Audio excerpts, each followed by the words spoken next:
Christians that say that Gentiles don't need to keep the Ten Commandments for salvation are absolutely dead wrong. And an example is in Act 8 with the Ethiopian eunuch, who was clearly a Gentile. He's on a journey to Jerusalem or from Jerusalem, I forget which way around it is. But he's reading from the prophet Isaiah, and then God puts Philip in his path. And Philip sees him, and he sees that he's reading Isaiah.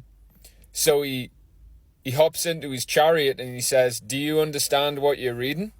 Do you understand who it's about?"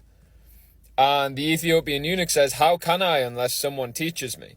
Which even in itself is a perfect fulfillment of Romans 10 and Isaiah 52. How can they call on him in whom they have not heard, unless the watchmen are sent to proclaim the truth to these people?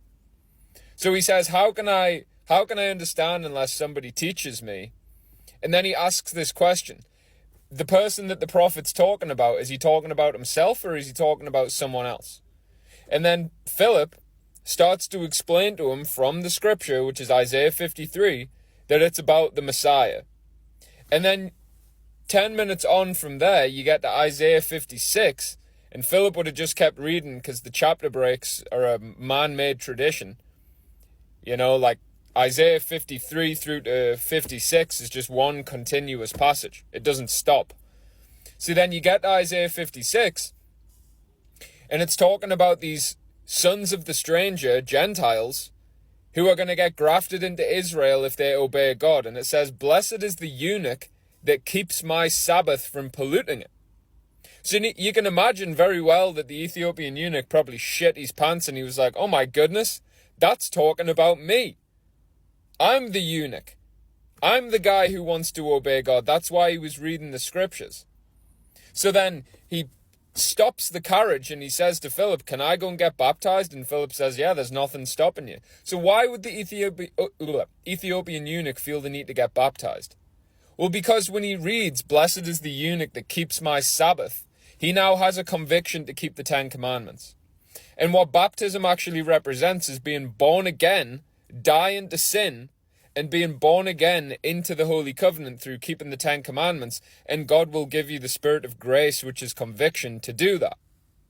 So you get born again of the life-giving water, which is symbolic of the water that came from the rock at Horeb, which is where Israel received the Ten Commandments. So the Ethiopian eunuch's like, "Okay, I'm reading the blessed is the eunuch that keeps my Sabbath. So I want to keep the Sabbath. So can you go and baptize me?" It's shown you that he wanted to keep the Ten Commandments. So yes, clearly the Gentiles do need to keep the Ten Commandments. And here's the thing as well. Keeping the Ten Commandments is not a burden. It's not a curse. It's a blessing and a joy. It's an honor. Because the Ten Commandments is not the grievous side of the law. This is the love of God, that we keep his commandments and they are not grievous. The part of the law that was grievous, the burden that the fathers could not bear, was the sacrificial law. That's not the Ten Commandments. The sacrificial law was added to the Holy Covenant because Israel broke the Ten Commandments. This is like Gospel 101. If you don't understand what I'm saying, you don't know the gospel. So the Ethiopian eunuch was not bound to keep the sacrificial law because by that point, Yeshua had done his sacrifice. And so he said, "It is finished," quoting Deuteronomy 31 about the sacrificial law finishing when the seed to whom the promise was made should come. So the Messiah ended the sacrificial law, so the Gentiles weren't excluded from the covenant by the sacrificial law anymore. They could get grafted in, and this is what Paul's telling you in Romans 11.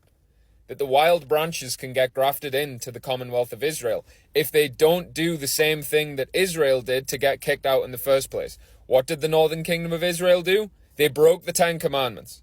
So he's saying, Gentiles, if you keep the Ten Commandments, you can get grafted into Israel. But don't break the Ten Commandments like the house of Israel did, otherwise you'll get cut off even quicker. And now what are all the Christians saying? We don't have to keep the Ten Commandments for salvation. Well done. You're all about to get cut off. He cuts off the whole seed of Ephraim. Do you know who Ephraim is in prophecy? No, you don't. Ephraim are the tares. Jacob the servant, who is turned away from ungodliness and keeps the 10 Commandments and fulfills the royal law. Jacob is the wheat. Matthew 13, Yeshua quotes Psalm 78. Ephraim turns back in the day of battle, they break the 10 Commandments, and they won't judge righteous judgment. So, yes, you Christian people, you do need to keep the 10 Commandments for salvation. The Hebrew word for salvation is Yeshua. That's the Messiah's name.